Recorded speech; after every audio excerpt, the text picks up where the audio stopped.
discussed ways to measure the configurational entropy in supercooled liquids in finite dimensions in computer simulations mostly.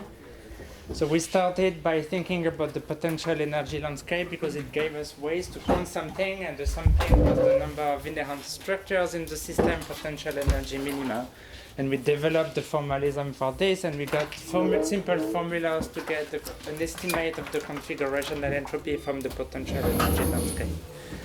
Then I gave you the recipe using the method that was called Frankel-Ladd, which was trying to explore the neighborhood of an equilibrium reference configuration by thermodynamic integrations.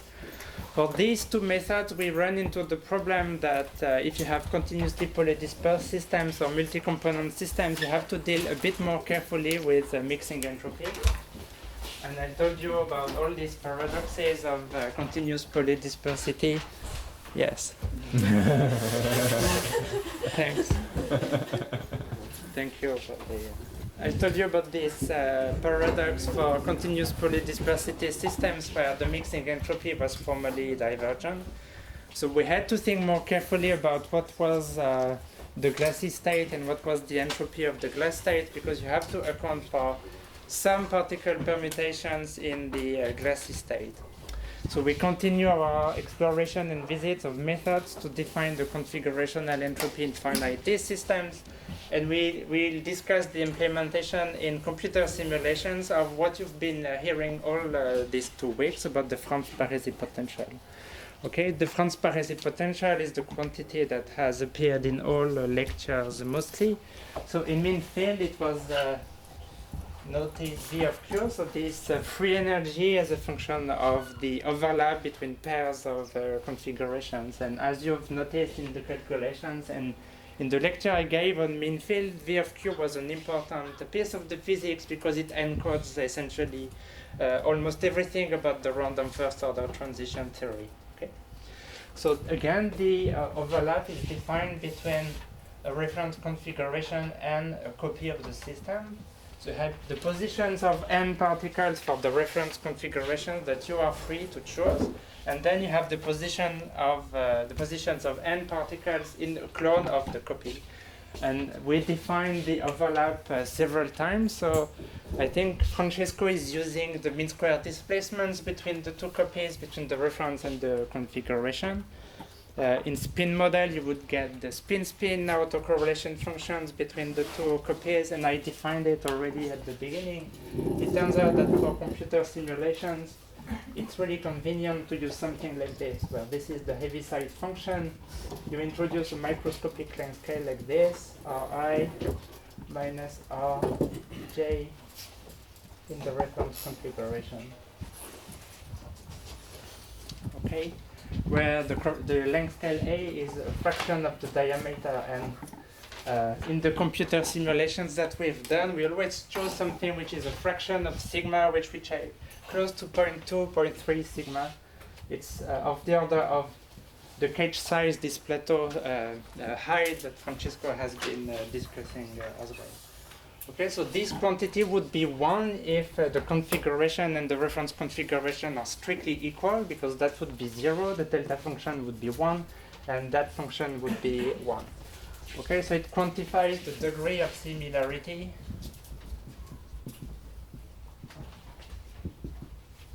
between the density profiles of the 2 configurations. Okay, so we have to use this coarse graining length A, because the density profile, remember, was defined in terms of a sum of delta functions. So if you compare the sum of delta functions in 2 configurations, the degree of similarity would be strictly 0. So what we do with this length scale A is we provide the finite width to the delta function, and then we have a finite overlap between density profiles. That's the only reason. Okay. So if you have totally uncorrelated configurations, reference configurations in Rn, this overlap is very small, and you can easily see that Q is equal to Q random, which is just the density times A cubed something like this for uncorrelated configurations. Okay, so if you plug a typical density of 1 and you plug that number, it's fairly small. It's point, I don't know. Okay, so for a typical liquid where the number density is 1, then you get a fairly small number. So it's very close to 0. Okay, so for uncorrelated configurations, Q is equal to 0, and Q is almost by definition is equal to 1 if the two configurations are equal. Okay, so we have the order parameter, this overlap function in the computer simulations. Okay, so that's the quantity we will be interested in. So we'll do these copies of the systems, and we'll look at density profiles in copies, and then we'll try to think about the equilibrium fluctuations of this overlap and building the free energy in terms of the overlap. So let me rewrite once more the definition of the transparency potential. Okay, so we remember that we have two types of averages that are involved. We have to do a thermal average for the configuration, and it has to be followed by a disorder average over the reference configurations, which was the reason why Francesco had to introduce the replica to compute it in large D. Okay, so just to have it written down once more, so it's beta times U or R and divided by Z rep. So this is the disorder average over the reference configuration of the free energy. So we have to take the log, and the free energy is the partition function of the other one. Okay, so that's not the way we compute it in the computer, but it's useful to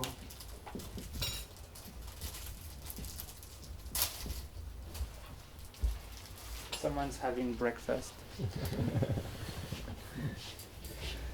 Okay, so we want to look at spontaneous fluctuations of this overlap. We want to build the probability distribution functions of overlap fluctuations. So we do the thermodynamics of the configuration Rn at fixed reference configuration. We take the log, we have a free energy, and then we have to do the disorder average over the reference configuration, and that is by definition the transparency potential. Okay, so it's the free energy cost to have a given value of the overlap Q between two pairs of configurations. So that's the physical content of the transparency potential. Okay. So the way we are going to try and measure it in computer simulation is to think about the PDF. Okay, so in the computer simulations, you will have your reference configurations. You will let the copy evolve at a given temperature, and then you'll have spontaneous fluctuations of the overlap. You will build the PDF of these overlap fluctuations, and by definition, this is related to exponential beta n. Okay, so this is the quantity that you typically measure. Okay, and this is the quantity you want. Okay, so you want this.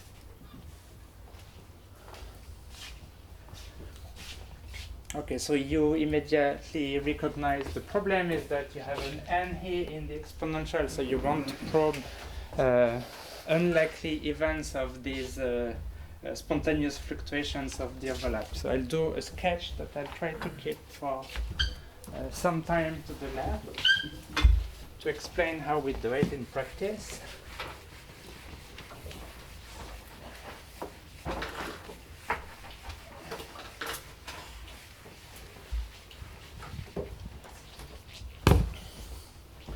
Okay, so as long as the temperature is above the Kaufman transition, which anyway we cannot access in typical computer simulations, we know that the minimum of this free energy will be located at small values of the overlap because we are in the high temperature phase.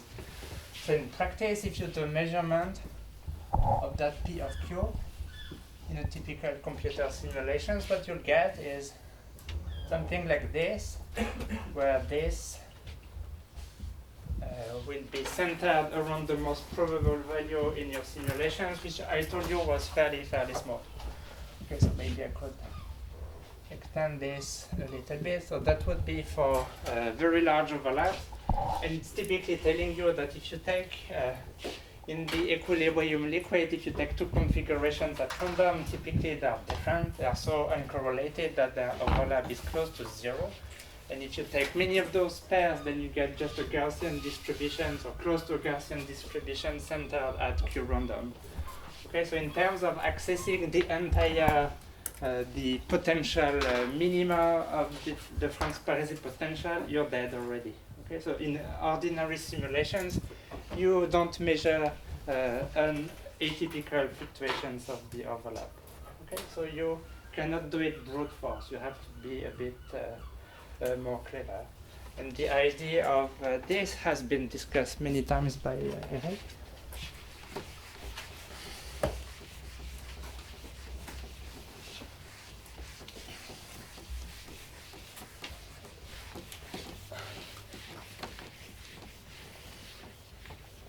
Okay, so the idea that you can use in computer simulations is to tilt the sampling distribution to access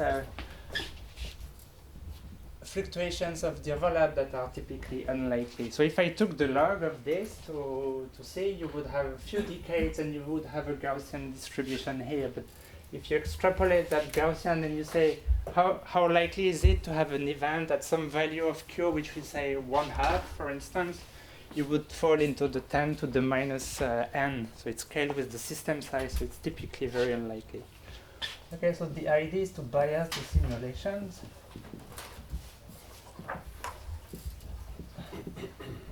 To force the simulations to explore the range of Q values that you want to access. Okay, so a typical way that you have to bias is to modify the energy function by some quantity that I'm going to define in a minute. So that would be the original Hamiltonian of the system. So you have your energy function, and if I want to probe values of the overlap close to this Q0 value here, which is finite and away from the typical value, I could simply add a harmonic potential, which is like this. Okay. So this is an energy which is such that if the overlap is close to Q0, then this term drops out. But if the overlap is far from the Q0 value that I would like to probe, then this energy is very large. And then if I do simulations of this modified potential, I will more likely sample fluctuations of Q close to Q0. Okay? So you have two parameters to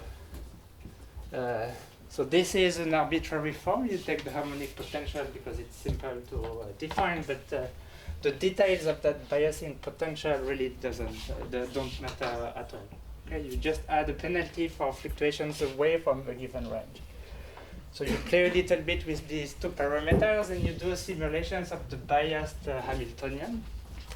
And what you'll typically get is something like this. In a range of Q0 that you have imposed externally, you'll find fluctuations of Q. Okay? So that would be the bias simulation using this U of Q0. So I'm going to keep Q0 because it's the parameter that you are going to vary to explore the range of Q. Don't forget that you have an additional parameter K, but I will not discuss it anymore. So I keep just Q0, but it's really two parameters that are hidden behind this. Okay. So you bias the simulation, you measure the bias histogram. Okay, so the bias histogram would be P of Q0 of Q. So that would be the PDF of overlap fluctuations in the presence of this bias. Okay, so that's the quantity that you measure using the Hamiltonian U of Q0 like this. And if you work well enough and you chose Q0 and K and the system size is well chosen, you'll typically find fluctuations around this value of Q0 that you have imposed externally. So this is the outcome of your simulations. And now you have to go back to the Franz Parisi potential. Okay. So how to go back to the Franz-Parisi potential? So the cool thing about this bias is that you know how you've biased the Boltzmann distribution. So the cool way is to unbias the distribution. Okay, so the connection between the P of Q that I would like to measure and the P of Q0 that I have just measured in this biased simulation is just the Boltzmann weight that I have added. So it's beta, and then I have a k divided by 2 and q minus q0 squared. Okay, so what I did is I modified the Boltzmann weight. So if I unmodify it, I get the right Boltzmann distribution at the end. Okay, and notice that here I have a key thing, which is it's a proportionality thing. So if I multiply these known quantities to the quantity that I have measured, I get a little bit of the P of Q that I would like to measure, up to a normalization constant, which would come from integrating P of Q over the entire range here. Okay, so up to now I don't have the proportionality constant because I don't have yet the entire P of Q function. So I don't know yet exactly that quantity, but I know a little bit of it. Okay, so if I do that unbiasing of the Boltzmann distribution, this means that I take the measured quantity which I've drawn here, and I multiply it by a known function of Q and Q0, so I get something else. I get, I don't know, whatever. Okay, so that would be that quantity, that would be the unbiased piece of P of Q. Okay, so I do bias simulations, I record the fluctuations, I multiply the fluctuations by the Boltzmann weight, and I get a little bit of the P of Q here, and I know that P of Q up to a normalization constant, so up to a factor. So think of my graph as being a log scale, then a normalization constant wouldn't change the shape of this red thing, but it would change its amplitude. Okay? So I know P of Q up to a constant in that range of Q that has been explored by the biased simulation. Okay, so I've been able to access something, the tail of that distribution, and I have a little piece of it. Okay, so what I want is I want all of it. So I repeat this protocol many times. Okay, so I repeat that procedure, changing K and Q0 in order to sample various pieces of the Q range that I want to access and probe to measure P of Q. So I do it many, many times. Okay, so I do one simulation here, I do another one here, I do another one here, another one, up until I have covered the entire Q range that I'm interested in between 0 and 1. So I do many bias simulations by changing this energy cost, this harmonic spring that I have added to my order parameter, and now I have covered the entire Q range where I want to reconstruct P of Q. So in each of these simulations, I have a little bit of P of Q, but for each of these simulations, I don't know the normalization constant. So if I unbias all of them, I will have a piece like this, a piece like this, a piece, a little piece, and a little piece like this of the total P of Q. So almost everywhere in the Q range that I want to cover, I have a little bit of the P of Q, but in all the ranges, I have a normalization constant that I don't know, and it's different from one simulation to the next. Okay, so I have almost all the pieces, but they are unnormalized, and there is a normalization constant that I don't know.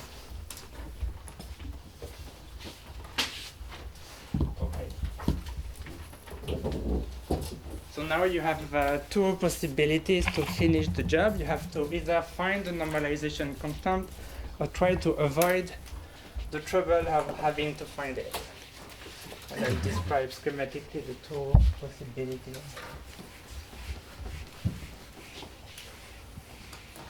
Okay, so you've collected all your pieces of P of Q over the entire range. So there are two ways to finish the job. One way, which is very elegant, is to find the normalization constant. Okay, and that's doable. It's called the multi-histogram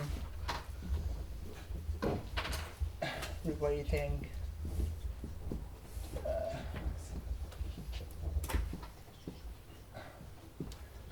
methods. I won't go into the details and give you the formula. They are in all the textbooks of molecular dynamics. So the Dan Frankel textbooks has it, all the books. Okay. So it's basically taking all these pieces and adjusting the normalization constant to make the functions right. Okay, so you just type this into Google and you find the formula. I don't need to say it, it's technical detail. So if you do this, and really maybe here I should really insist that this is a log of P of Q. So it's going to find in each of the range of, for each Q is going to find the right piece of P of Q that you have to have.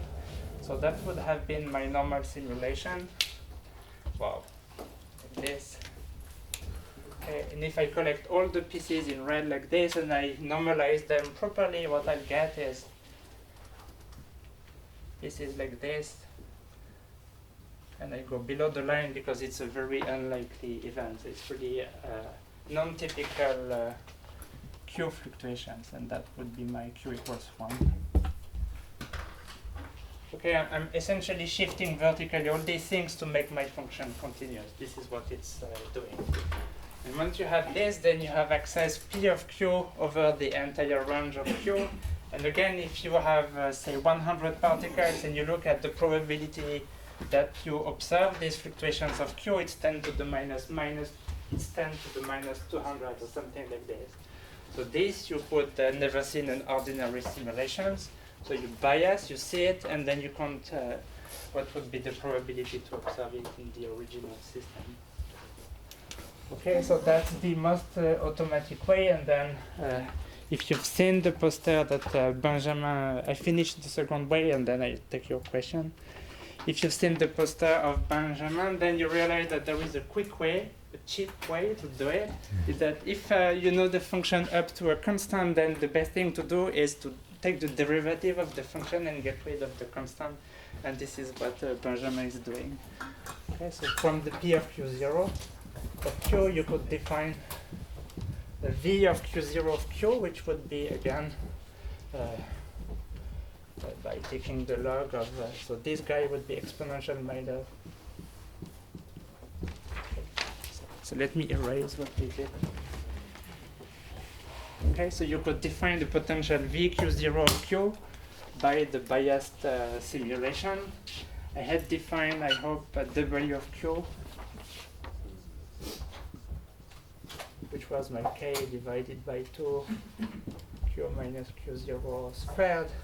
So if you look at the connection between P of Q0 and P of Q and you take the log of this, you get something like this, that V of Q0 of Q is V of Q plus W of Q plus this normalization constant that I don't know. And that normalization only depends on Q0. And this is what Benjamin is doing. He's taking the derivative here just to kill this normalization constant. And so you get that V prime of Q0 of Q is V prime of Q plus W prime of Q. So the derivative is with respect to Q, and then you kill that guy. And again, if you want to finish and get the V of Q that you want to get, you define Q tilde such that V prime of Q0 of Q tilde is equal to 0. So you go to your bias simulations, you have a histogram like this, you have a maximum for that distribution. This is my Q prime, or Q star, sorry. And at this maximum then, you have that V prime of Q star is minus W prime Q0 of Q star. Okay, so W is the harmonic potential, so you know it perfectly. So just by measuring that quantity, you have access to the derivative of difference Parisi potential. And so you can reconstruct V of Q by now doing an integral of V prime of Q prime dQ prime. Okay. So that's the magic. So we've been able, by doing many simulations of a biased Hamiltonian, we've been able to reconstruct either the P of Q over the entire range, or directly the Franz Parisi potential that we want to access.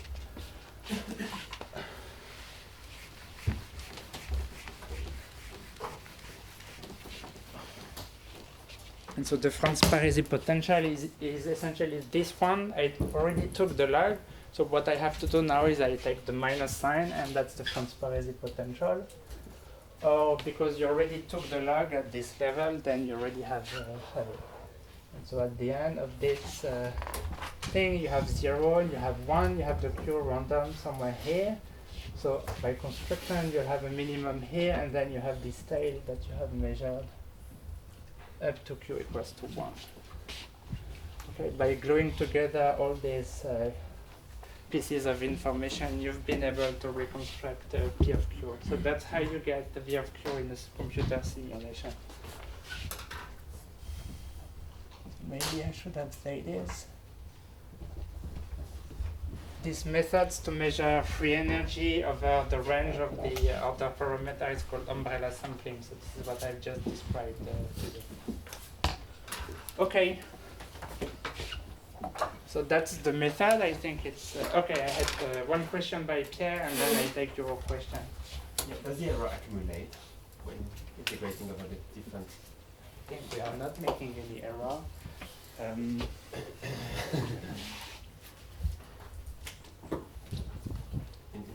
For instance, in the reweighting technique.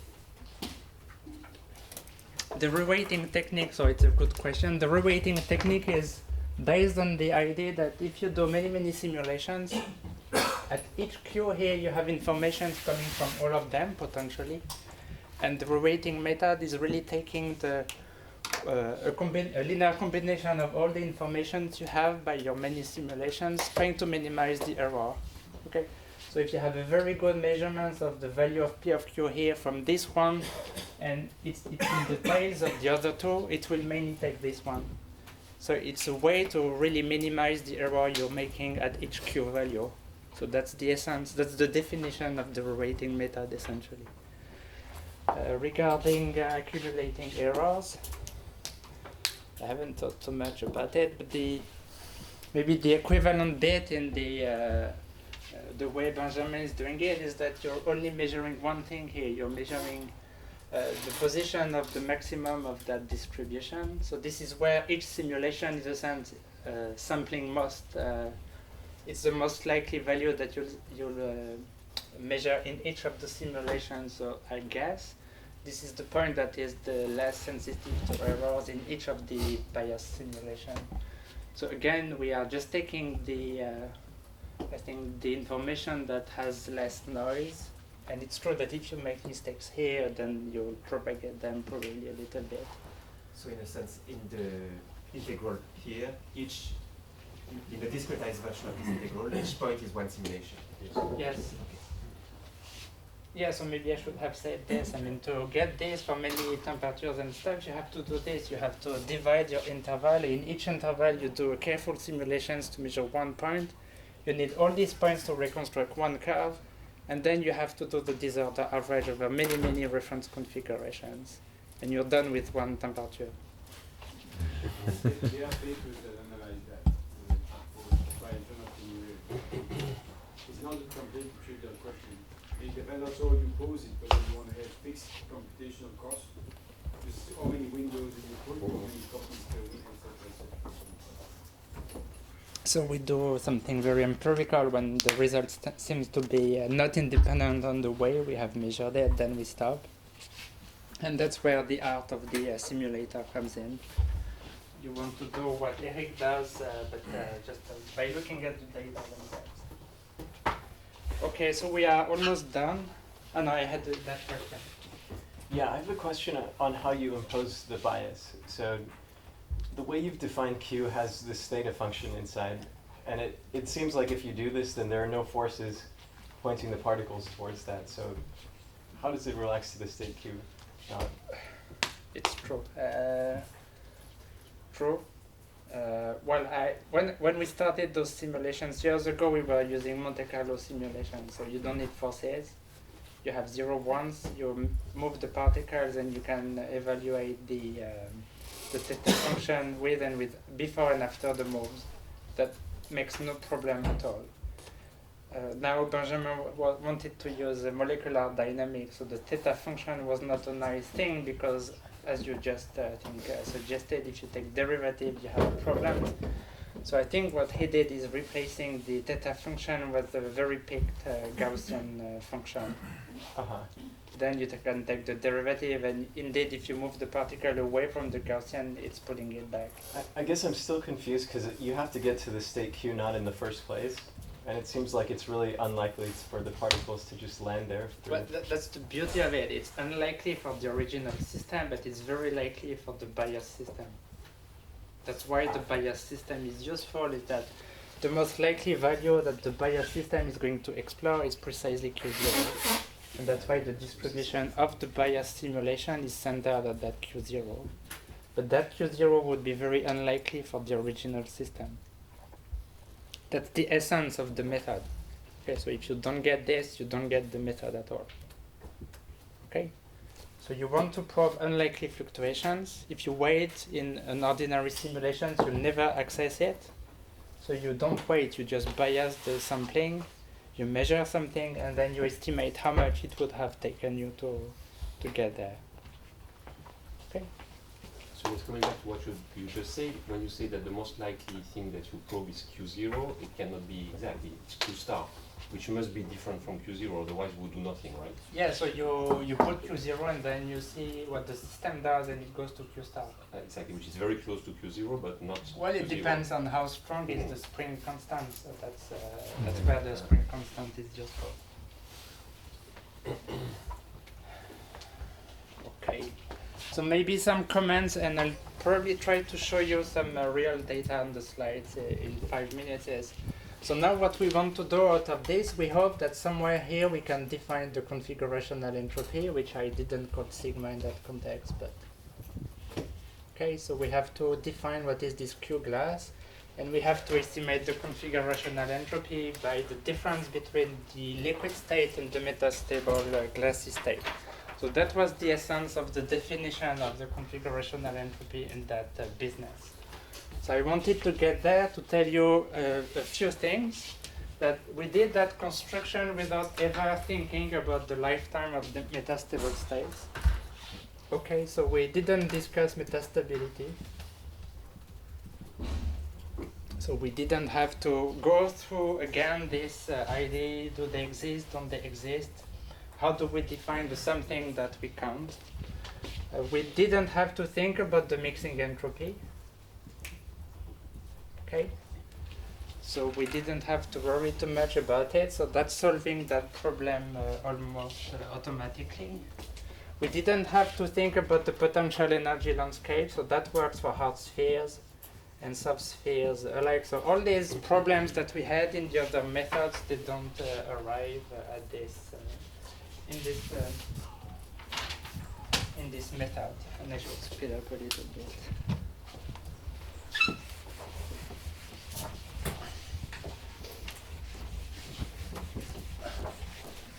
So computationally, it's a bit heavy, as I tried to suggest to you, but it's solving many conceptual problems in a rather elegant way, and it's probably the closest proxy in finite D to the complexity that Francesco was discussing in his lecture. So that's the thing that can survive in finite D without having all the problems that mean field will have in finite dimensions. So it's probably the closest estimate of the complexity that you have in mean field.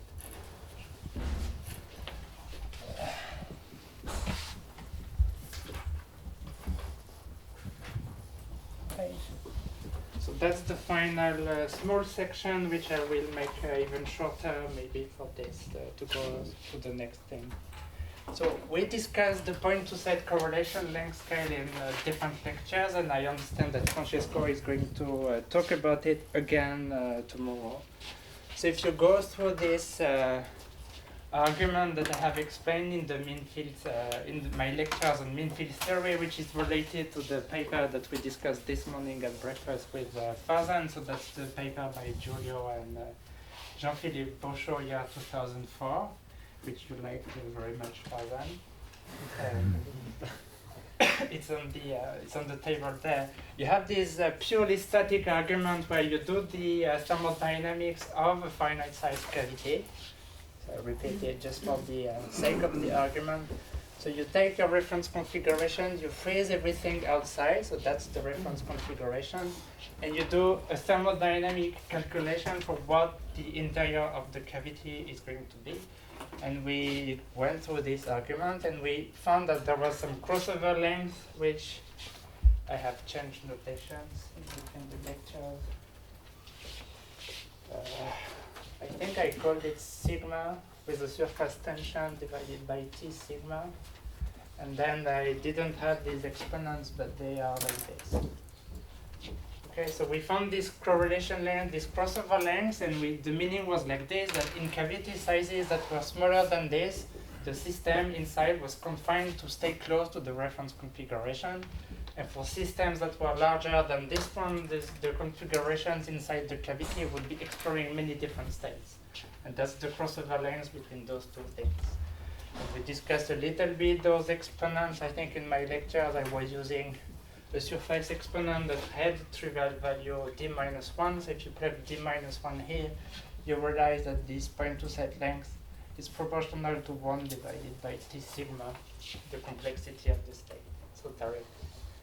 So the idea in terms of looking at estimates of the configurational entropy that are directly inspired by the mean field picture would be to revert this and to say that the complexity, well, the configurational entropy, you could take it as 1 over the point to set correlation length. Okay, so you could just use the idea that this point to set length you can maybe try to measure in the computer simulation to infer an estimate of the configurational entropy that, as we discussed throughout the 2 weeks, is hard to define infinitely. So you could say, I'm going to define the configurational entropy as being a number that's proportional to the point to set length. And that's giving you then a method to access the configurational entropy in finite dimensional simulations by trying to measure instead the point to set correlation length. Okay, so I don't have probably the time to explain how you do the measurements of the point to set. I can talk about it. I just want to show you some results. So maybe you could try to.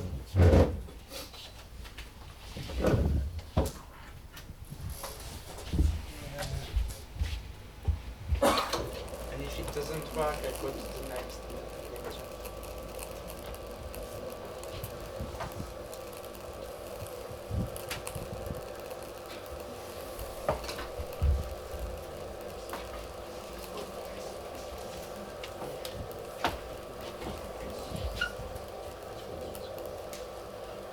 Okay.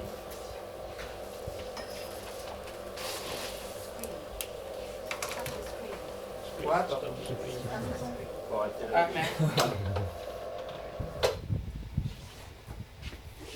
Yes. So I haven't tested it, so yes. Okay. So let me start with this figure that okay, it's large enough. Okay, so this is the results of computer simulations of a 2-dimensional supercooled liquid. So this is the temperature axis, and this guy would be estimates of the configurational entropy. So this is a 2D system, and we found that for this 2D system, the swap Monte Carlo algorithm is super efficient. So this is somewhere here, we don't even show it, this would be the onset for slow dynamics. So this is the dynamical transition that Francesco was describing. So in ordinary MD simulations, you would be stuck here. Okay. This blue box here is our estimate for the experimental glass transition where the relaxation time has increased by 10 to the 12. And we found that the swap algorithm gets us there. So we are getting very close to 0 temperature. Okay, so that's where we can measure then things in equilibrium simulations. So these symbols here, they come from various technical differences between for the potential energy landscape perspective. So we go to inherent structures, we look at the Hessian, we diagonalize, we take the log, the sum of the log, we get the vibrational entropy, we subtract from the total entropy, and we get this part of the configurational entropy. So that's the Stillinger-Weber-like configurational entropy. These green things here are the Frankel thermodynamic constructions. You do those springs attached to the reference configurations to estimate some free energy. And if you subtract this from the total entropy, you get the green stuff here. And this comes from the estimate I just told you about. You measure the point-to-set correlation length, you take 1 over this guy, and up to a prefactor, this gives you an estimate of the configurational entropy. So that's the outcome of direct simulation. So everything is a lot of work, and it seems to be all over the place. But then the nice feature of all this is this figure here, where if you normalize them arbitrarily so that they coincide somewhere, and I don't remember where, then they all have the same temperature dependence essentially. So we got the feeling that despite all the different measurements we were doing, essentially we were getting the similar temperature dependence for the configurational entropy. And so that's the conclusions of all these studies of configurational entropy that we've done. More or less, at the end of the day, they all give the same temperature dependence. So it's a bit surprising. They should not really coincide so well, but they do. Empirically, I don't have good explanations for this. But to a first approximation, everything I've shown you gives rise to the same types of temperature dependence. And this is a 2D liquid, and then comes the fact of extrapolating data. Here we found that for this 2-dimensional liquid, the entropy would vanish close to 0 temperature. So that's the one that was the most favorable case. So this is what we find in 3 dimensions. So this is the same type of plot for a hard sphere system. So for hard spheres, we use the inverse of the radius pressure as the proxy for the temperature. So I explained this 3 lectures ago. Same story. So this is the onset for slow dynamical thing. This is the estimate of the experimental glass transition, and the swap gets us a little bit below that experimental glass transition. So here we have collected all the estimates that we could from this configurational entropy. So the last 2 come from the Franz-Parisi potential, these umbrella sampling simulations I told you before. They are somewhere in this mess. This is an estimate using the Frankel-Lad method, which is this blue thing, and then this comes from manipulating the point-to-set length. And we have 2 estimates because the referee was a bit painful. Okay, so this is the temperature dependence of this family, and the one that goes out is the one where we do just a simple vibrational thing. But again, I think if we rescale those things on top of this one, they all have the same temperature dependence.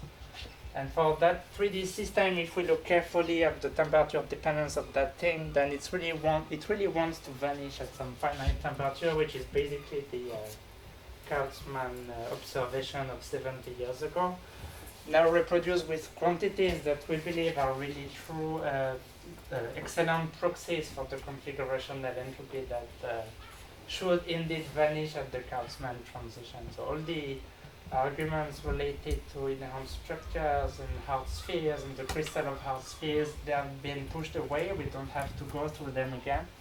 They are good proxies for the configurational entropy, and that trend survives for these better estimates of the configurational entropy, and they seem to survive even below the experimental class transition.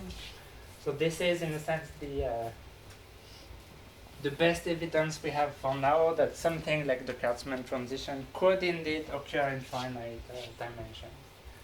So if we wanted to pursue these kind of things, we would have to develop the swap even further to go closer and closer to TK, and we'll see what we can do in the future. But that's, in a sense, the state of the art of these computer simulations, going very low and having good estimates for the configuration and entropy. Okay. can close. Sorry, maybe you explain it. What is One second, maybe. with the red? What happened to the red curve for high temperatures? Okay, so I wanted to go fast to the end of the lecture, but it's let me take the time to do it. So this comes from the Franz-Parisi potential. So what I did on the blackboard, and I said, this is the curve. I didn't show you the curve, and I said, from this height you get the configurational entropy. And this is what goes into this thing. That's the thing. So I think Francesco mentioned several times in the apps.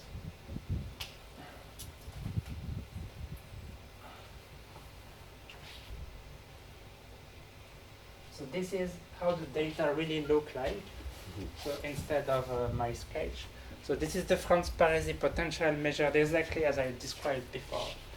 So this is a hard sphere system. So this is the packing fraction for the hard sphere system that corresponds to the liquid up to very large densities closer to the glass. So this is the high temperature system, and this is the lowest temperature system.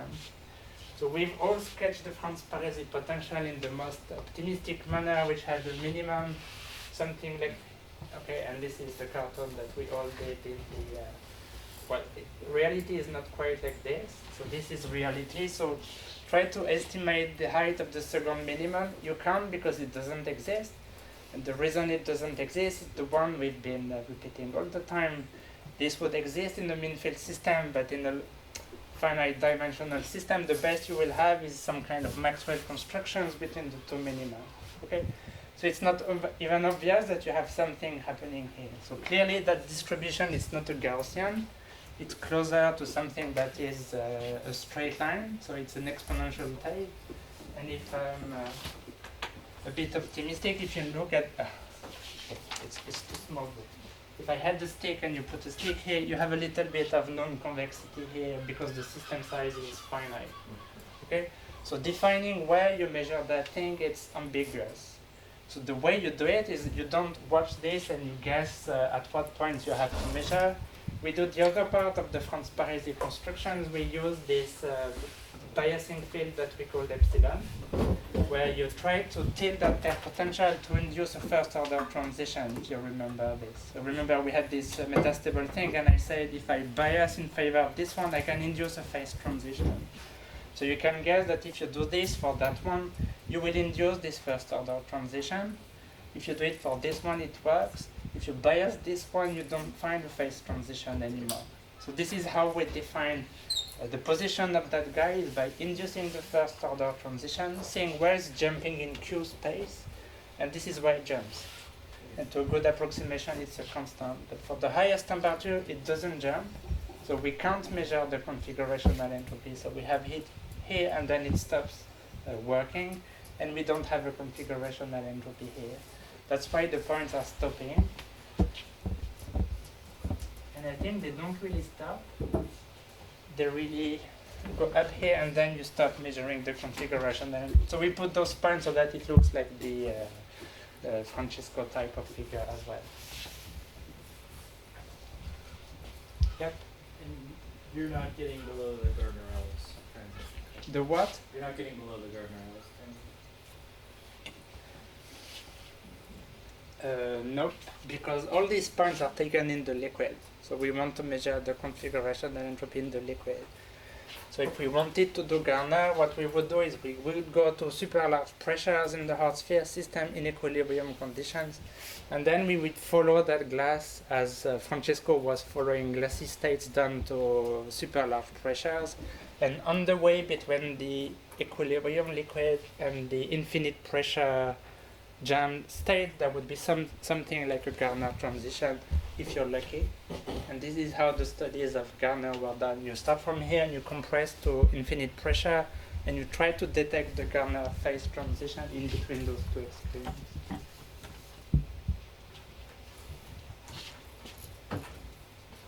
Okay, we're good.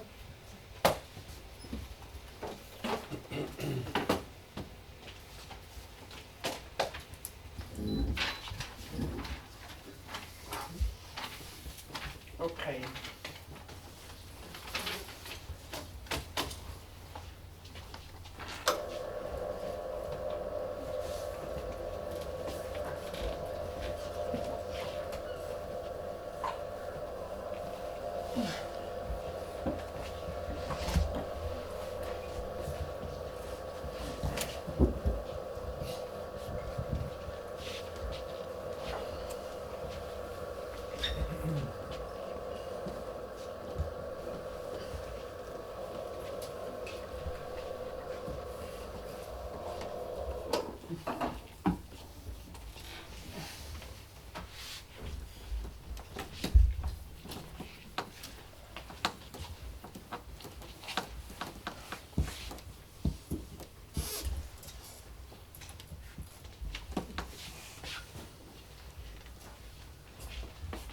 Okay, pause. So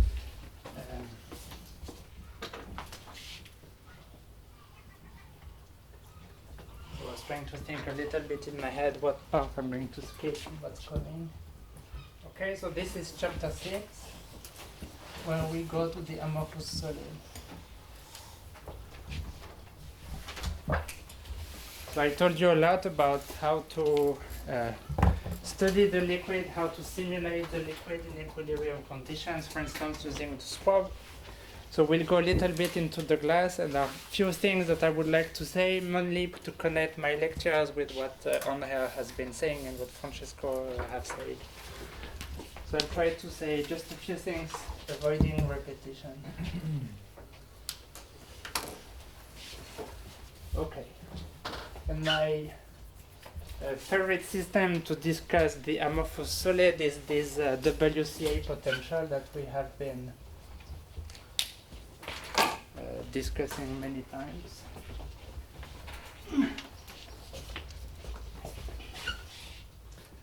Okay, so it's the Lennard-Jones potential, which is cut off at the minimum of the potential and then is 0 for larger distances.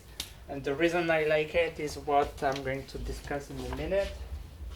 That if you look at the transition between the liquid and the glass, this is what you find. And I've already discussed that phase diagram in the introduction of the computer simulation thing. Okay, so you have density and temperatures as control parameters, so you can become a liquid, you can become a glass by cooling the system at large density or by increasing the density at constant temperature, and this is how you undergo the glass transition. So that system is convenient because, as Andrea and Francesco have been discussing many times, you have a jamming transition that occurs in the limit of t going to 0 for that system. So this is the physics of jamming. So that system is nice because it has everything. And this is exploration of that I would like to do again. And this is what Francesco has been doing in all the lectures, essentially approaching jamming on the hard sphere side, and Andrea has done the same. So the one first thing that I would like to repeat is what Francesco has been saying very quickly in one of the replies he gave in the question and answer sessions, is the emergence of solidity at Tg.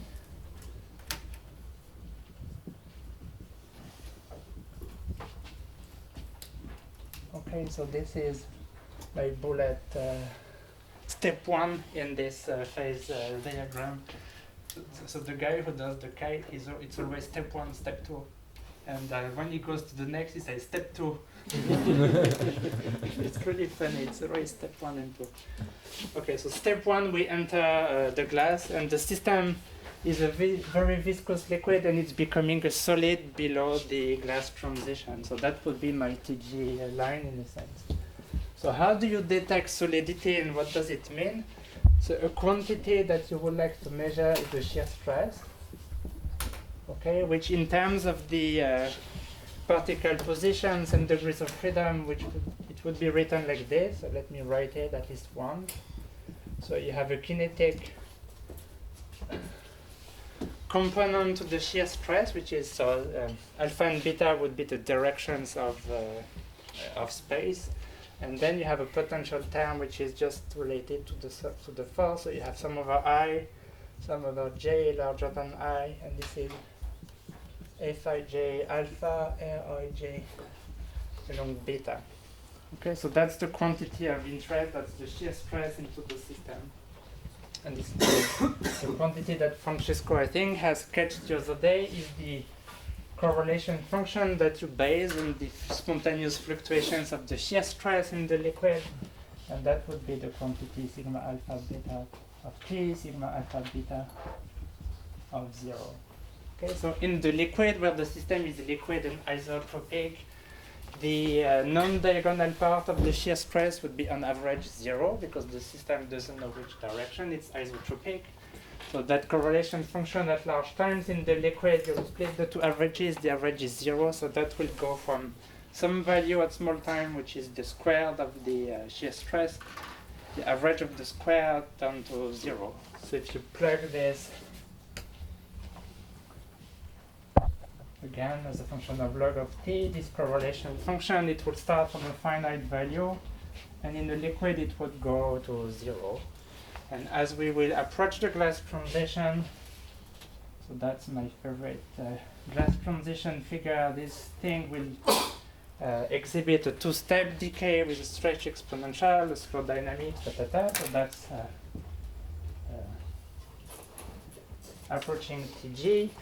And when you enter the glass and the positions of the particle will be totally frozen, you'll have a plateau that doesn't decay. So that's really looking like the analogy with the function that I call FQNT, which was based on relaxation of density fluctuations with time. It's the very same physics, two-step decay, slow dynamics, and in the glass these fluctuations don't decay at all because the matrix is totally frozen. Okay? So if you want to do and think about the rheological behavior of that system, there are two quantities that you would like to define. So in the liquid, you would like to define the viscosity of the system. Okay. And the viscosity of the system can be related through a fluctuation-dissipation relation to this guy. It's a Green-Kubo type of connection. So it's 1 over kBt times the volume times the time integral of that quantity. Okay. So that's a Green-Kubo relation. Okay. So instead of doing a complicated viscosity measurement for that system in a computer simulations, you measure the stress from the positions and the velocities. You construct the stress autocorrelation function, you watch its time dependence, and the time integral of that curve gives you exactly the viscosity. So no surprise that the viscosity then will be controlled by this slow relaxation time here, and you find indeed that this guy is proportional to the structural relaxation time of the system here. Okay, so as the dynamic slows down, the viscosity increases, and because this is the time integral of this, the viscosity scales as the relaxation time of the system. So as you approach Tg, you find that the viscosity indeed grows super fast as the structural relaxation time of the system.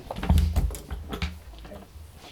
So now in the solid below Tg, you see that you have a frozen-in component to these things, and the amplitude of this frozen-in component is the shear modulus that on here has been defined. So it means that C goes to infinity. In the solid, it's defining the shear modulus.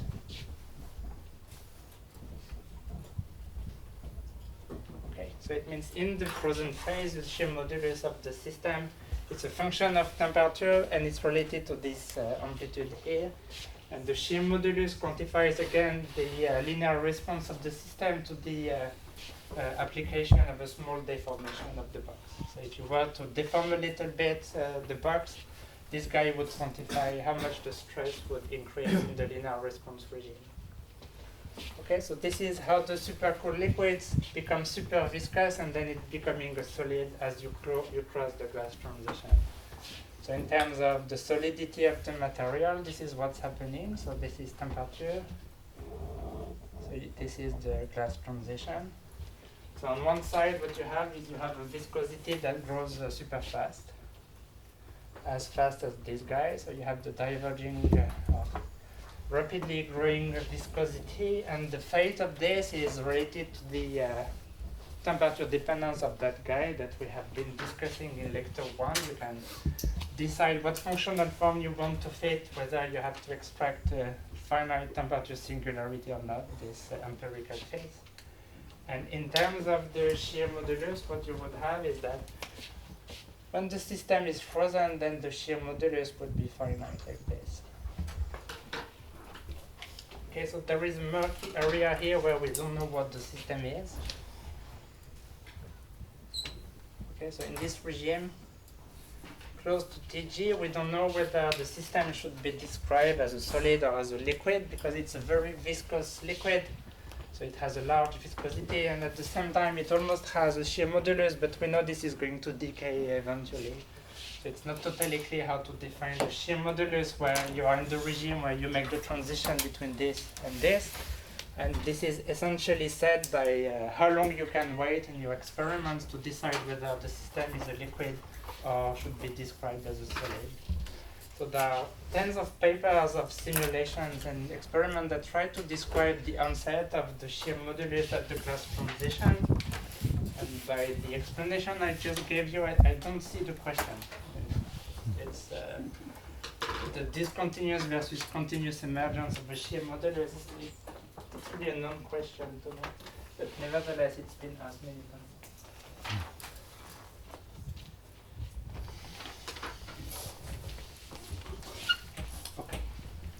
So that's how you become a glass. So you cross the glass transition and you become.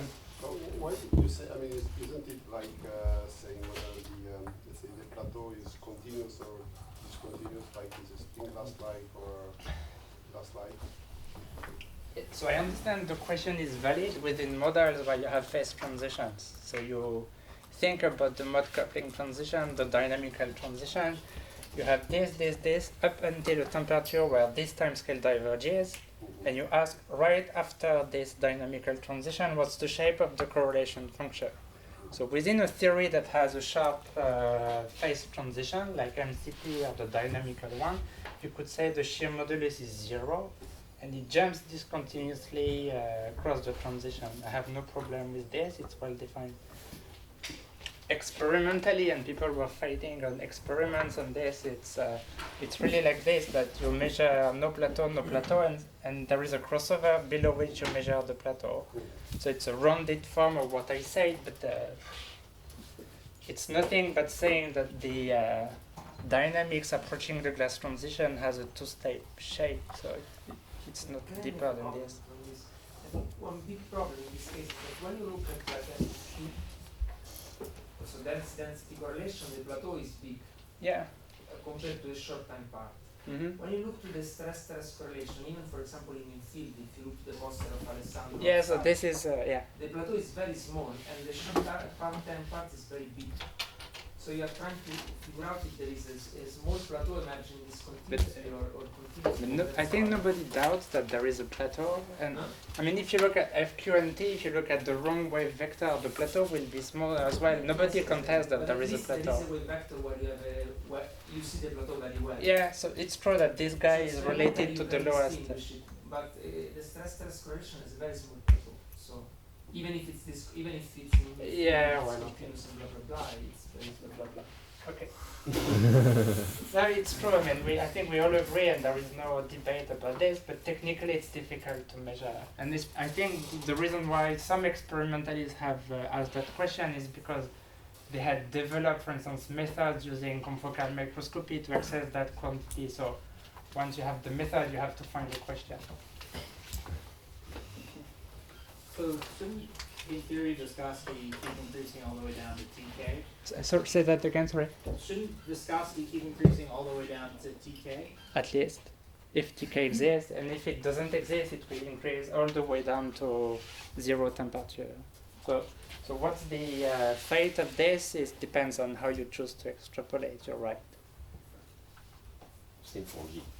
So if you're right, and if in the extreme case there is no TK and the viscosity only diverges there, it means that the viscosity is finite down to T equals to 0, and that guy never exists. Yeah.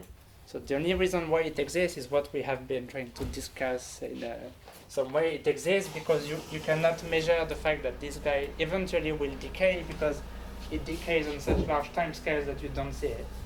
So if you don't see it decay, you believe it doesn't decay, and if you believe it doesn't decay, you believe you have a shear modulus.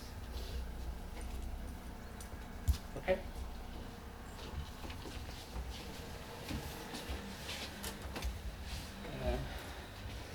So the organizer have requested citations, but I will have to skip them, unfortunately.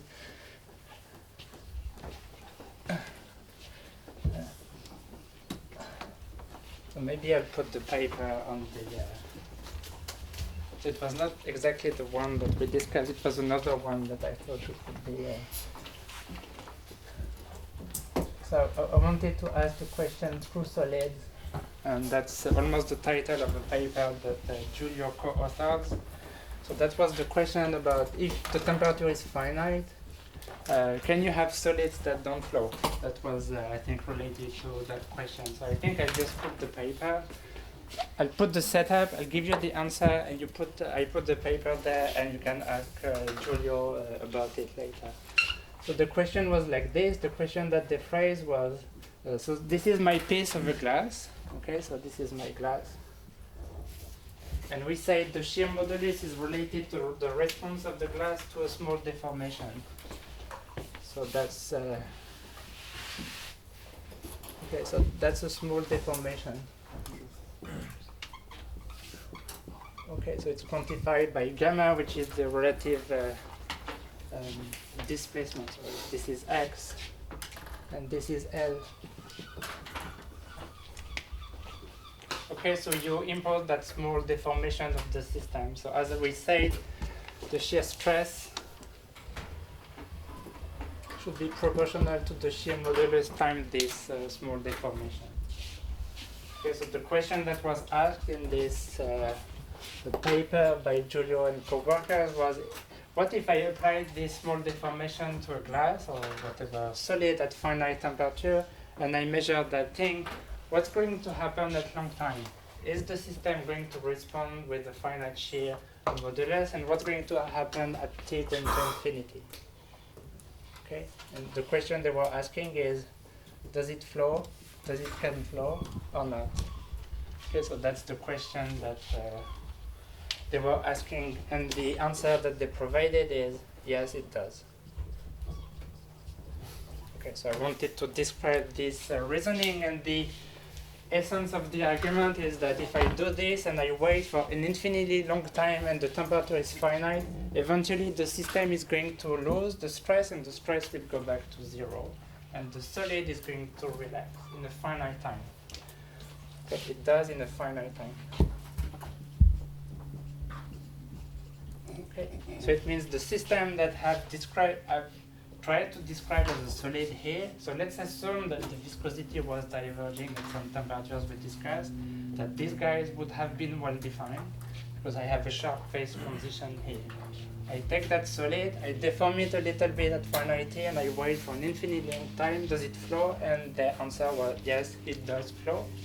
It means the viscosity of that system will be finite.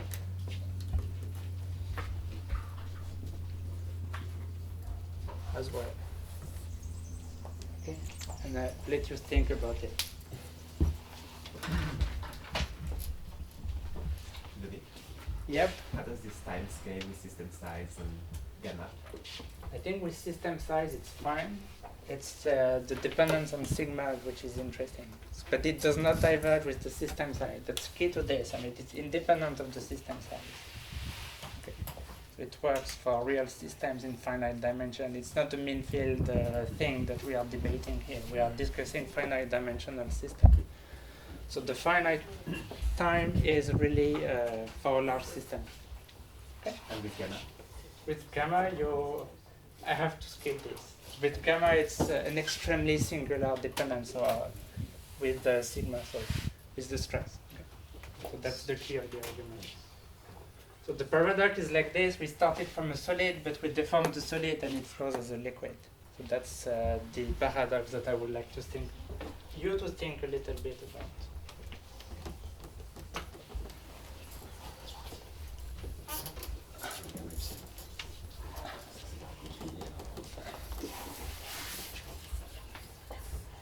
Okay.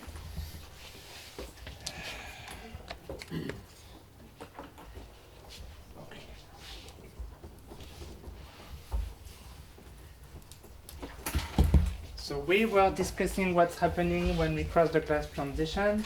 So I was discussing this bit where we have a true solid with a finite yield stress with this thing that nevertheless it flows. So now what we want to do is we want to reach that zero temperature state that I have described already many times. So we quench the glass down to T equals to 0, and we get to this bullet 2. So step 2 of the thing is we go to the T equals to 0 solid. And I just mentioned this to connect to two things I've said. I've already described a lot the properties of inherent structures, which I have used to compute the configurational entropy of the liquid. So the T equals to 0 state I have already described as being an inherent state, an inherent structure of the system. Okay, so it's a minimum of the energy function. And I've used these inherent structures already several times, and Andrea has been using them a lot already. And so what were the key important things that I wanted to say? So the key things I wanted to say is that the dynamics at very low temperature, it's close to being harmonic. And I have used these harmonic descriptions many times. So the quantity that I wanted to introduce, again, to connect to Andrea's lecture, is that in the energy minimum, you would make a second order approximation to the energy function, and that's something that I have already written down in one of the lectures. Okay, so you would make this second order development. So the first order term is not there because we are living at an energy an energy minimum, so the first derivative is finite, so the first term that appears is this, and this is the quantity that has been discussed extensively by Andrea. So this is the Hessian of the system. So this is a 3n by 3n matrix, so you can look at the eigenvectors and eigenmodes of this, and then you get a series of eigenvalues and eigenvectors.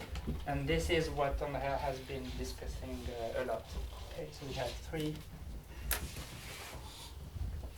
and such eigenvalues. So you have these vectors and these eigenvalues. And one quantity that has been discussed a lot is really this guy, which was called the density of states. And this is the guy which had the omega star and stuff of jamming. Okay, so that allows me to connect what we said in my lecture to what Andrea said.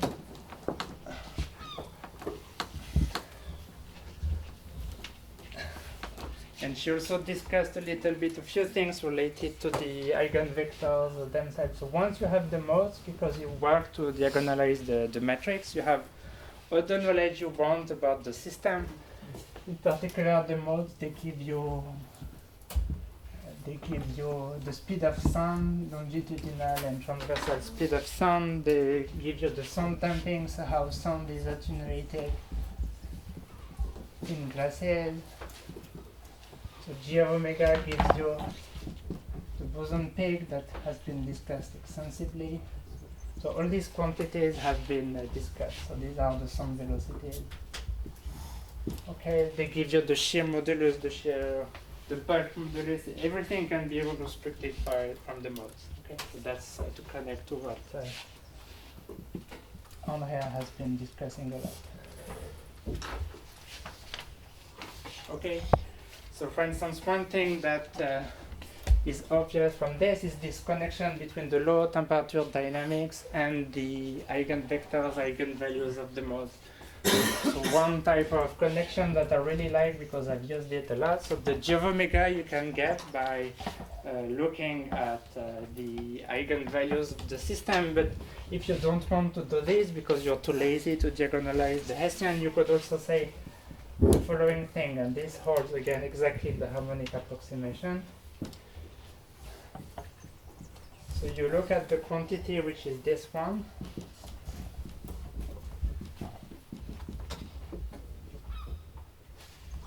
I need a bracket, no, that's okay. So this is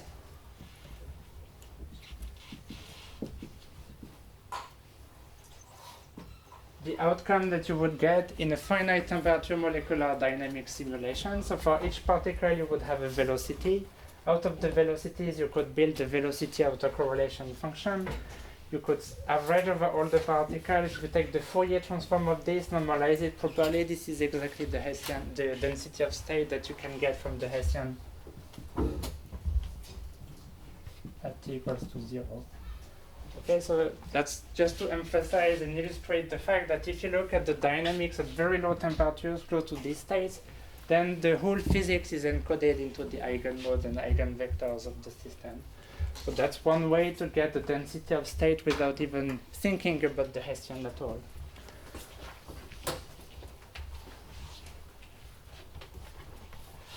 Okay.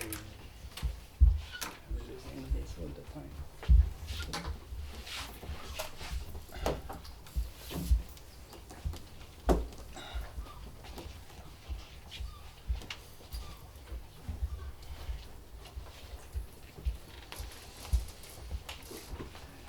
Okay, another quantity that you could estimate is if you look at the mean square displacement in the solid, which is the quantity that Francesco has been using all the time to describe the glasses and how he was following the glasses. So he was in the glass, he said there is a finite plateau in the mean square displacement, and this is what he called the cage size. So you could again relate this to the density of state, and it's proportional to temperature because the vibrations are related to thermal fluctuations, and the connection is like this, that you have g of omega divided by omega squared, 1 minus cosine omega t. Okay, so if you knew the density of state, then you can reconstruct the mean square displacement in the solid at low temperature. Okay, and that's the connection between the two descriptions. Okay, so I'm trying to be fast, but not too fast on my notes. Okay, so I have two things I would like to mention. So the thing that Andrea has been saying all the time, if we think about the crystal, the density of state at very low frequency, it will scale as omega to the d minus 1. And if we think of glasses at large distances, presumably that the Debye law would be obeyed. Okay, so that's the Debye regime where you have the propagation of sound at very large wave vectors. So one thing that I wanted to mention, because again it's related to very many papers that have been published in recent years, is so you've all used in your solid state physics classes this together with this to discuss the existence of crystals in 2 dimensions. So if you think in 2 dimensions, okay, in 2 dimensions, this the Debye law would give you omega to omega, okay, and so you would have an omega divided by omega squared at low frequency. So that would be d omega divided by omega. That would be a log. So the log would be dominated by the bottom of the integral. So in 2 dimensions, it means that the delta r squared, it would go as a log of where you're starting your integral into the system, the minimal frequency that you have. So if you have a system of size L, the lowest mode that you have will be proportional to 1 over L. So this guy would be related to the log of the size of the system, and in the systems, in the large system size limit, the mean square displacement is diverging. Okay, so that goes to infinity in 2 dimensions, and that's one of the simplest arguments to discuss the non-existence of crystals in 2 dimensions. So recently there were very many papers that have been trying to discuss this in the context of glasses. And I think we've been hearing from Andrea that this Debye thing should be obeyed at large, at low enough frequencies, even for disordered systems. So that argument, in a sense, is also applying to glasses. So it means that glasses in 2 dimensions should not exist as well.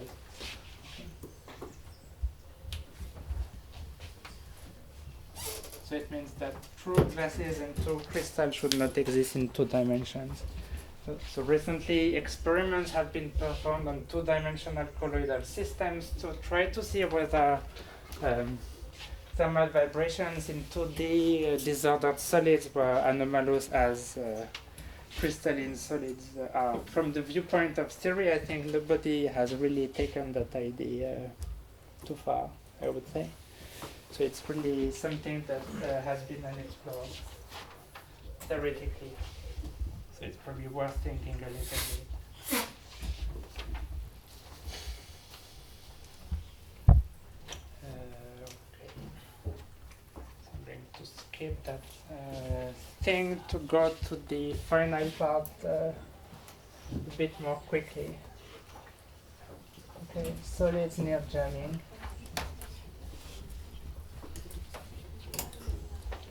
Okay, so we entered the class, we discussed the behavior of finite temperature solids. We went to 0 temperature and we looked at small thermal fluctuations close to the inherent structures. And of course, what I would like to do now is decompress that system to go a little bit closer to jamming. Okay, so what we have is this picture that has been in all the classes. So we have this glassy phase in this potential, and we have the jamming transition that is taking place here. So if we forget 1 minute the lectures of Francesco and we think back about Andrea, so we remember that the jamming transition was a transition between the fluid state and the solid state at 0 temperature. But on the other hand, in the lectures by Francesco, we say this is a fluid and this is a solid. And the glass transition was the transition I just described between the fluid and the solid at finite T. And so it means that this guy, which is a solid, okay, when we approach jamming, then something weird is going to happen because this guy that I've just described to you as a solid, it's becoming a fluid in the limit of 0 temperature that Andrea has described. So that's one thing that I would like to think about is this paradox of this fluid that exists at 0 temperature. Okay, so that's to confuse you a little bit. So what's happening here then? Am I a fluid or am I a solid? So that's one way to phrase the question. Everybody can answer the question. So what about this point? Is it a fluid or is it a solid?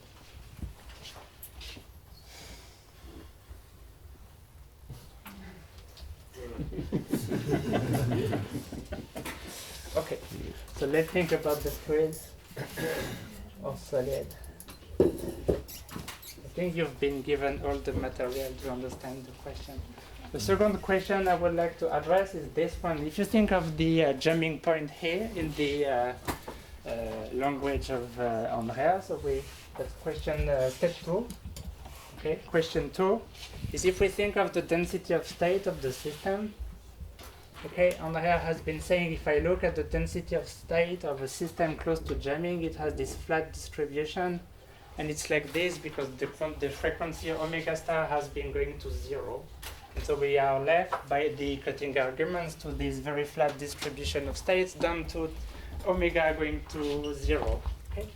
So this is a very flat density of state for this precise point here. Okay? Now if I plug this flat density of state into this integral and I do the integral, I have the omega divided by omega squared. So by the same token, this is diverging even more strongly. So it means that the system that is right there, okay, it cannot exist as a solid by this same argument.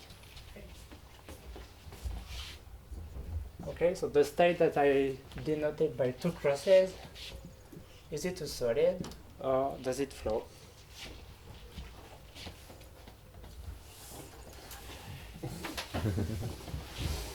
Okay. So that's 2 questions I wanted to address. I had a third one, step 2, but I'm going to skip it because I don't have time. Okay, so who wants to answer something? Can I comment on what you said before on the paper on the existence of, the fact that the glass was flowing also? Can I keep it for the questions at the end, otherwise I'm going to lose track of my 2 questions. I mean, that's part of them. Ah. Because in that case, what they showed is that also the solids flow if you put shear to them. Yes. So what is, the solid is a fluid then. Okay, but then you're forcing me to answer the question I have left unaddressed. I think they were saying something like this, that if you apply a finite stress, the viscosity will be finite, but it will be a nonlinear function of how much stress you've put. So in the limit of 0 stress, the viscosity will diverge. So in that sense, you still have a solid as long as you don't try to make it flow. And the shear modulus in the limit of 0 stress, it's well defined. Okay. So if it's well defined, I can ask the next two questions. Meaning that those are in absence of shear. Yeah. Okay. Thanks, guys, for the participation. Yes, Corey. I mean, the glass can use a fluid unless you get to the ideal glass state. It's just an illusion that's a solid. So let's assume we live in mean field here. It doesn't really matter, and we have a true glass transition. My question survives in large D. Okay. Good try. Someone else was okay.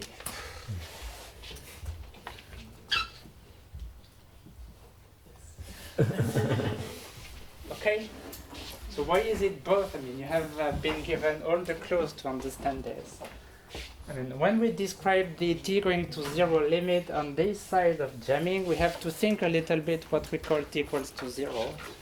So this diagram has units. So units, as we all know, are very, very important in physics. So temperature is given really in terms of the energy scale of the particles, the double C particles. So when we think about t going to 0, what we really do is we do t divided by epsilon going to 0, really. Okay? And obviously there are two ways you can send t going to 0, this rescale t going to 0. You could say I'm going to take thermal systems and I'm going to send the energy scale to infinity. Then in this rescaled form, I will have a t equals to 0, this system which will have thermal fluctuations and infinitely hard repulsions. So that will be a thermal hard sphere system. Okay, and that's the system that Francesco has been spending 6 lectures already on. So you know that when you compress in this diagram the system beyond the glass transition, this guy is a solid because it's a hard sphere glass. And the shear modulus of this guy, if you wish, it's proportional to kBt, how much fluctuations that you have. And he didn't yet describe it, but maybe tomorrow the shear modulus is going to diverge as you approach jamming, just as the pressure is diverging. And it's diverging with an exponent that I don't know how to call it, but he will discuss, I guess, in his lectures tomorrow. So if you take that way of taking t equals to 0, your hard sphere glass, your solid, and the shear modulus is even diverging at jamming. What Andrea was doing is she was taking t equals to 0, so no thermal fluctuations. We live in the jamming world, and epsilon was finite, so it was equal to something. Subsphere potentials. In the limit of t going to 0, you have no fluctuations, just the subspheres that Andrea has been discussing. That guy is a fluid. It has no shear modulus. Okay? The shear modulus is created by thermal fluctuations. So the solid that you have, it's an entropic solid. Thermal fluctuations are giving rise to solidity. At t equals to 0 strictly, the entropy has died, and you have a fluid. So this guy is a solid, this guy is a fluid. In this phase diagram, they live on the same line, which is a bit confusing. Hence the double answer to that one. Okay, next. Corey? Lost on density space. I mean, you've been the bravest of all. You should pursue.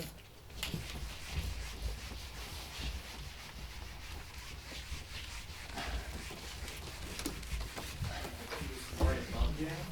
Sorry? You're asking right above jam? Yeah, so this paradox that we have been discussing, the idea that the density of state here has this flat behavior, exactly flat here, but I've been saying this guy is a solid, but when you hit a system that has this density of state, it should not exist as a solid. So that's the question we phrase.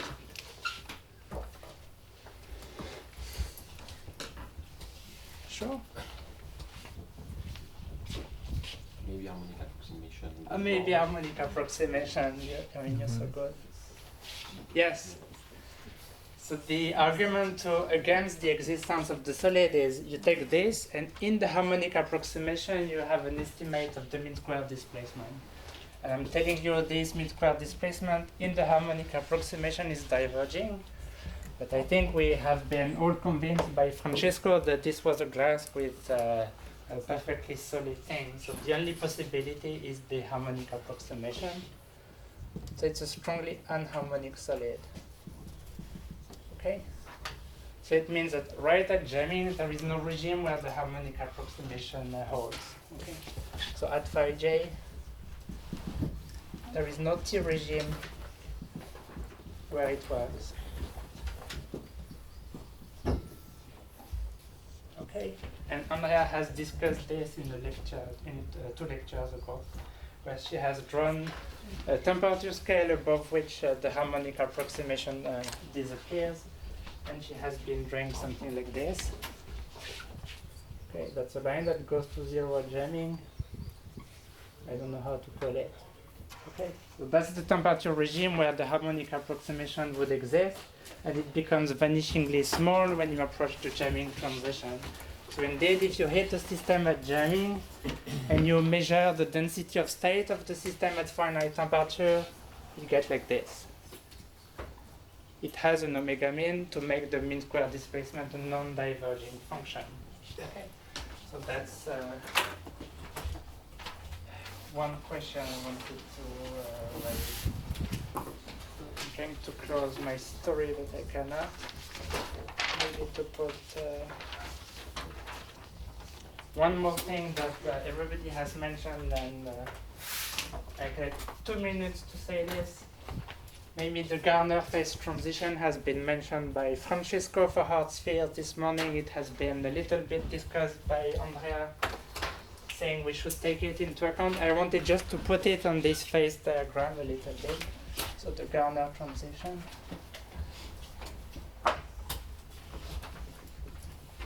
Okay, so in today's lecture, Francesco described it for the hard sphere system. He said you take a glass, you compress, and before approaching jamming, you have this transition between one-state RSB and full RSB in his mathematical language. That means that somewhere here you have a Garner phase transition. Okay, and this is also the experimental work that Olivier has been presenting the other day in the granular context, where he was trying to cross and get experimental signatures of the Garner transition in the limit of hard sphere systems.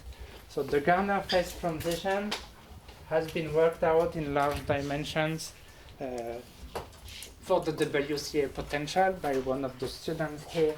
And this is the shape that the Garner phase would take in the WCA potential. It would be a phase, an entire phase in these temperature density diagrams, where you would find something like a marginal solid. Okay. And that phase within the d equals to infinity calculation is surrounding the jamming transition that Andrea has been describing. So that's where you would find these marginally stable solids with intriguing properties like this funny density of states. And the entire part of the system that's not in Garner would behave as a normal glass, as we call it now. Okay. And the large D calculations tell us that normal glasses and marginal glasses have different physical properties. And perhaps you will say a bit more, Francesco, tomorrow. Not really. I don't have time because we have to go to lunch to discuss the difference between those 2 things, but we can discuss about it. And a large part of the room is trying to understand these differences these days, so you can ask us. I will finish now.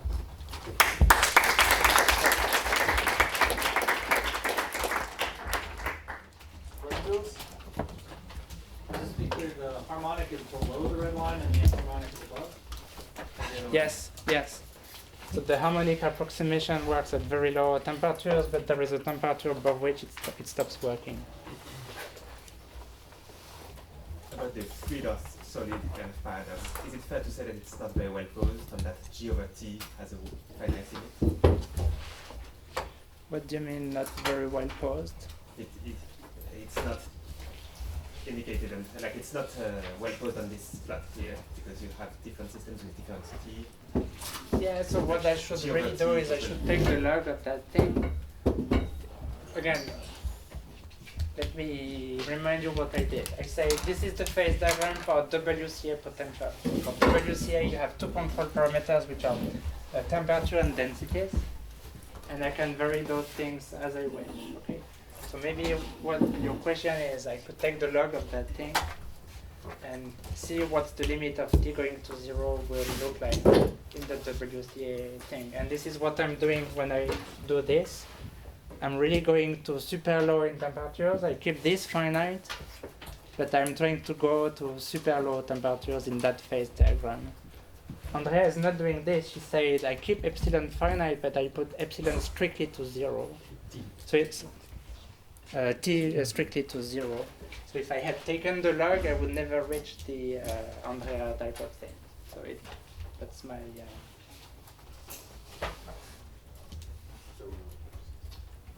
So, what causes the, what does the breakdown of the harmonic approximation look like? Is it very, I don't know, some exotic modes that are just too strange, or is it contact break between the particles, or, so what does... what do you mean looks like? I mean, or just, what's causing the harmonic approximation breakdown? Thank you for the question. That's what I skipped because I had no time, so thanks. So the reason how we understand physically that this is going to 0 is what you just said, I think, in your question. So you have the right guess, is that if you think of the system right at jamming, it's particles just touching. If you think of systems of particles just below jamming, they're almost touching, but you have a gap that goes to 0 when you approach jamming. When you're just above, you have this very small overlap, and the overlap goes to 0 as you approach jamming. So when you are strictly 0, you have that quantity which is the gap or the overlap which is strictly 0 at jamming. So you have this very small length at strictly 0 temperature in the Andrea regime. Okay, but now you go back to the regime I was describing to Pierre, and you put a little bit of thermal fluctuations because you realize that you want to put thermal fluctuations. So all the physics that attached to the omega star was about counting how many contacts you have and what are the gaps and da. If you put thermal fluctuations now into this game, then you're dead, because what do you call a contact and they don't survive? So the contacts are fragile objects, especially against thermal fluctuations. So that was precisely the right case. Yeah. So you're saying that the dimensional quantity of reps are going to 0. Depending on how this goes to 0, the glass has different behavior. Either a fluid, either a solid. Yes, I said it. So I imagine you have a line where there is a kind of crossover depending on how you're varying the reps in principle, or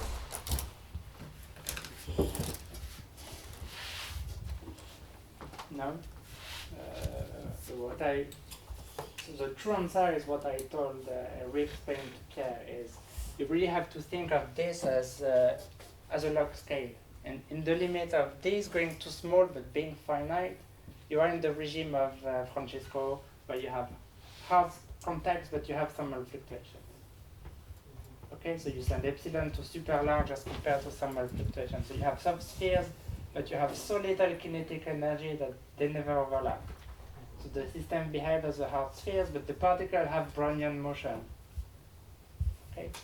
So when t divided by epsilon is 10 to the minus 10, you have a hard sphere system with thermal fluctuation. When t divided by epsilon is strictly 0 for the WCA potential, then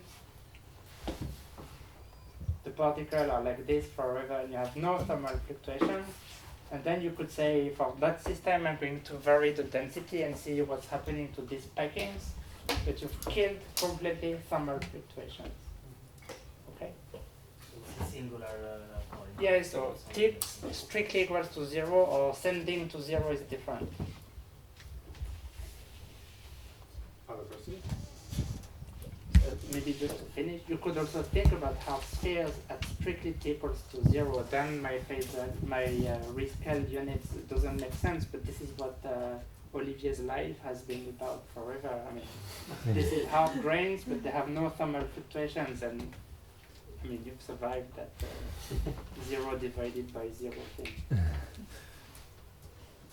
Maybe a way to see this is to think about dynamics. And if you think to statics, it's okay, you have e to the minus beta v, so it's T over epsilon. But if you think to dynamical equations, so T is in the noise and epsilon is in the potential. If you put epsilon to infinity, you have your dynamical equations are at spheres with noise.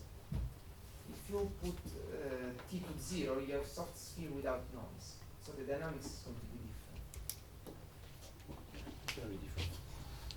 Yeah, I mean, it's a good point. I mean, you've been spending some months about the hard sphere dynamics. I mean, the dynamics approaching jamming, I mean, the very problem that Francesco mentioned has been studied a little bit, but we know much less by comparison. For instance, I told you about the viscosity of liquids approaching the glass transition. For the fluid of soft particles or hard potential at strictly 0 temperature, no thermal noise. If you think about the dynamics of that packing, the problem that Francesco was mentioning, you could also define a viscosity that's finite because this is a fluid in that limit, and the viscosity is diverging at jamming. That has been measured, observed. This is what granular suspensions do. They have a diverging viscosity at jamming as well. That is much less well understood as compared to this one that's not understood either. Okay. Thank you again.